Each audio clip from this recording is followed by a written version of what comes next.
Don't get me wrong, you need to be trying to progressive overload every single session during your accumulation phase. And accumulation phase is basically when you're not deloading. And if you don't know what deloading is, it's when you do half the reps, sets, or weight. And now you may say, wait, you're not going to build any gains with that. And that's the whole point. You're not meant to build any gains. And if you want to know why deloads are a must in your program, then click on my last video, which talks all about deloads.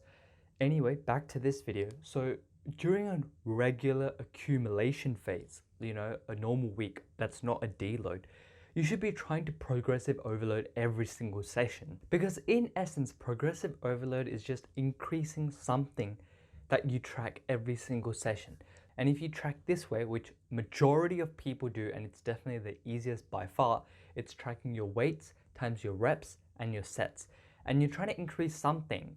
Usually it's the weight that you're trying to increase the next session. Sometimes it can be weights and reps. Other times it could be an increase in weight, but a decrease in reps.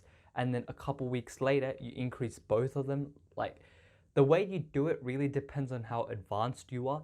But the basic principle, we're trying to increase something. But here's the thing. If last session you did 100 kilos for 8 reps, and this session, you're going to come in and do 105 for 8. No doubt, on most sessions, you're going to be able to hit that next jump. But having that fixed mindset is sometimes where the problems start creeping up. This is because the first main problem is you're going to hit failure sooner or later. Each time you increase something, then the difficulty of doing that set and doing that exercise has obviously become harder.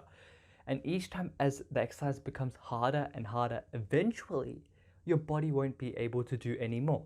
Otherwise, you would be benching 1,000 for 1,000 reps because your body is, capable of anything. And that's why there's a limit. So as it gets much harder, you approach failure. And a failure is when you can't do the prescribed reps for that weight. So let's just say you were meant to do 105 kilos for 8 reps, but you could only do 6. So that's when you've hit failure. The perfect example of this is, let's say you've got 12 weeks and then you're gonna deload. So on the first week, you started at 100 kilos for 8. And by the end of the 10th week, you've brought that up to 120 for 8. Solid progress. But from this 11th week onwards, you've started realizing, especially towards the end of the 10th week, that getting those full 8 reps was quite challenging. And at the start of this 11th week, when you increase the weight from 120 to maybe 122.5, that you weren't able to hit that 8th rep. Maybe you stopped at 7, you stopped at 6. But having this fixed mindset that, okay, I wasn't able to hit what I was meant to, so next session I'm still going to increase because progressive overload, I got to keep increasing. So you make it 125 kilos. There's no way you're going to hit 8 if in the last session you could only hit 7 with 122.5. You're most likely going to hit something like 6, possibly even 5. And having this fixed mindset that now I need to hit 8, well, you're constantly going to be hitting failure, which means constantly generating a lot of fatigue, because hitting failure generates a lot of fatigue. And now your body has to recover from that fatigue. So future performance is going to be negatively affected. And it's just a whole negative cycle where if you continuously try to hit failure, well, that's where the problem starts. And number 2, the second problem is when you have a fixed mindset, even on the not so great days, because how heavy a bar feels is not only determined on the weight on the bar. So I'm pretty sure all of you guys have experienced this, but let's just say the bar has 100 kilos, you're ready to lift it. It's easy for you that you can 10 rep that, did 10 reps on any day. But today, you probably feel like that 100 kilos, you could do max 5 or 6. And why is that? It's not that you've become weaker all of a sudden. Well, how heavy a bar feels has a variety of factors behind it. It's how stressful that day was, or even the week before was, a cumulative effect.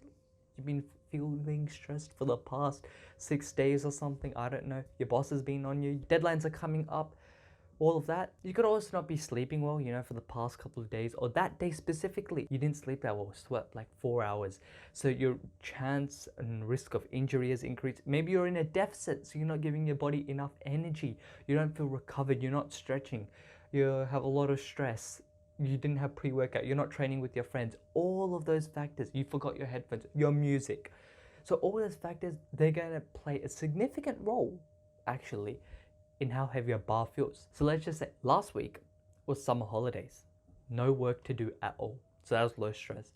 No school, so you had full time to sleep. You could sleep as much as you wanted. You felt recovered because, you were like sleeping well, you were stretching, you had all the time to spend meticulously on your recovery. You were eating well, basically everything was on your side. You were training with your friends that day, your gym bros, you had your music, it was a good day, sun was out, sun's out, guns out. Motivation was high, and hitting 100 kilos, you did 20 reps with that. I'm just saying 20, bringing out a random number here. And then the next session, school started, and all of a sudden, a lot of assignments, it's not like a lot of assignments are going to come up first week back, but I'm just going to create an example here.